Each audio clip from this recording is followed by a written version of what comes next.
Assalamualaikum warahmatullahi wabarakatuh. Perkenalkan, nama saya Anton Seputra, saya dari kelas PAI 2F.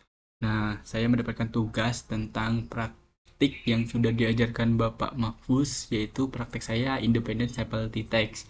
Nah, sebelum kita memulai, saya ingin menjelaskan dulu tentang SPSS, karena di sini kita akan menggunakan SPSS. Nah, SPSS adalah singkatan dari Statistical Package for the Social Sciences. Nah, ini adalah perangkat lunak untuk menganalisis statistik yang banyak digunakan pengelolaan analisis dan interval data. SPSS membantu pengguna mengelola dan menganalisis data dalam jumlah besar untuk mendapatkan wawasan yang berguna dalam pengambilan keputusan berbasis data.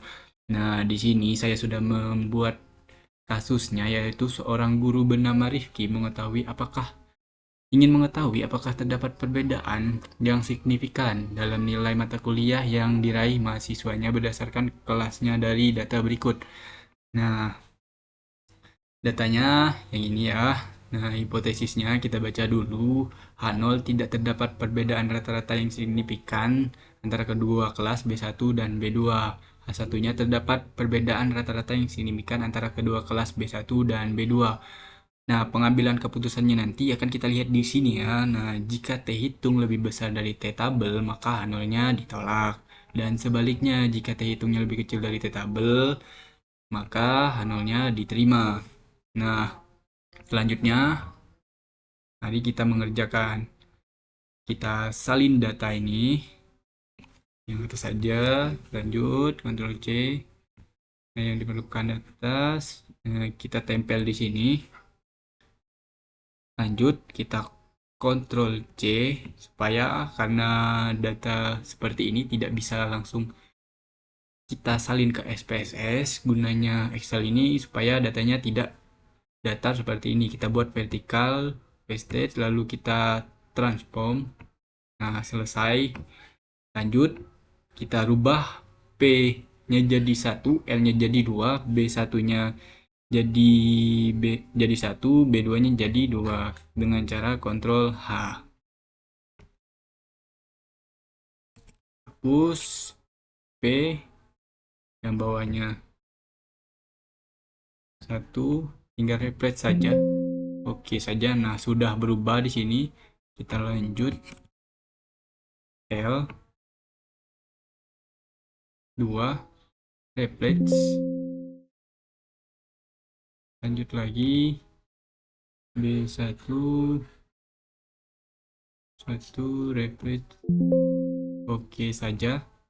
Lanjut 2 2 replace. Nah, sudah selesai, tinggal close saja. Datanya sudah berubah. Lanjut, kita salin dari angkanya saja sampai ke bawah.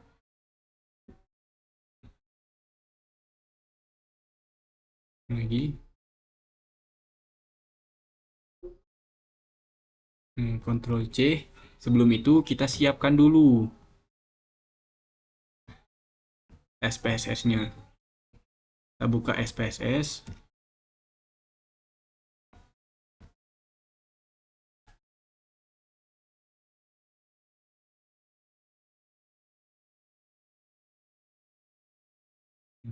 Ini dia SPSS.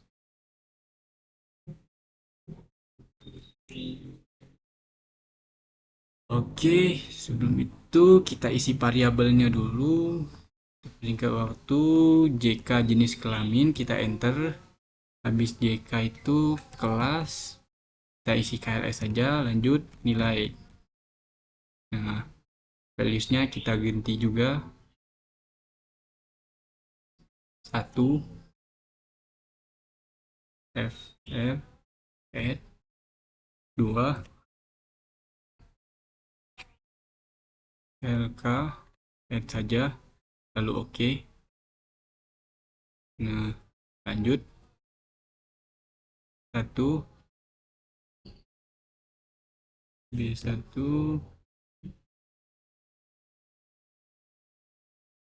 lanjut 2 B2 add saja. tinggal oke. Nah, measure-nya juga kita rubah. Ini masuk ke nominal, ordinal, dan scale. Nah, data yang sudah kita isi, kita salin tadi, kita tempel di sini, Ctrl V saja. Nah, muncul seperti ini.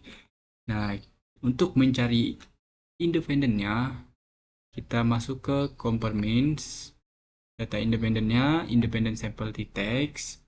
Nah, data kelasnya kita pindahkan grouping karena itu termasuk grup. Nah, text variabelnya kita nilainya kita isi di sini. Lanjut, kelasnya kita di define grupnya si grup 1 1, grup 2 2. Continue. Kita tinggal oke. Maka muncul jendela output. Nah, ada dua jendela output. Nah, T hitungnya min 861. Kita isi di kasus tadi formatnya. Nah, T hitungnya itu min 861. Lanjut lagi. Nah, untuk mengetahui T tabelnya, kita itu masuk ke transform, compute variable, lanjut di sini tulis T tabel, tidak pakai spasi karena tidak bisa menggunakan spasi. Kita lanjutkan. Jika teman-teman menggunakan spasi, maka tidak bakal bisa mengerjakannya. Ini function group, inverse df, lanjut ke bawahnya idft. Nah, maka muncul seperti ini. Klik aja 0,95 dan di sini 18 karena nilai n-nya 18. Tinggal oke saja. Maka bakal muncul tabelnya di ini. Tabelnya 1.73. Kita tulis di sini. Tabelnya 1.73. Lebih besar tabel apa hitung? Nah, lebih besar tabel. Lanjut, kita isi apa tadi hasil keputusannya. Jika T hitung lebih besar dari T tabel, maka nolnya ditolak. Sedangkan T tabel lebih besar dari T hitung, maka nolnya diterima. Nah, di sini sudah saya tulis untuk mempersingkat waktu. Karena T hitung lebih kecil dari T tabel, maka H0 diterima, H1 ditolak sehingga dapat kesimpulan bahwa terdapat perbedaan rata-rata yang signifikan antara kedua kelas B1 dan B2. Sekian penjelasan dari saya, hasil dari yang saya dapatkan. Mohon maaf apabila ada salah kata. Mungkin ini ilmu yang hanya saya dapatkan. Mohon maaf apabila ada salah kata. Saya akhiri wabillahi taufiq wal hidayah. Wassalamualaikum warahmatullahi wabarakatuh.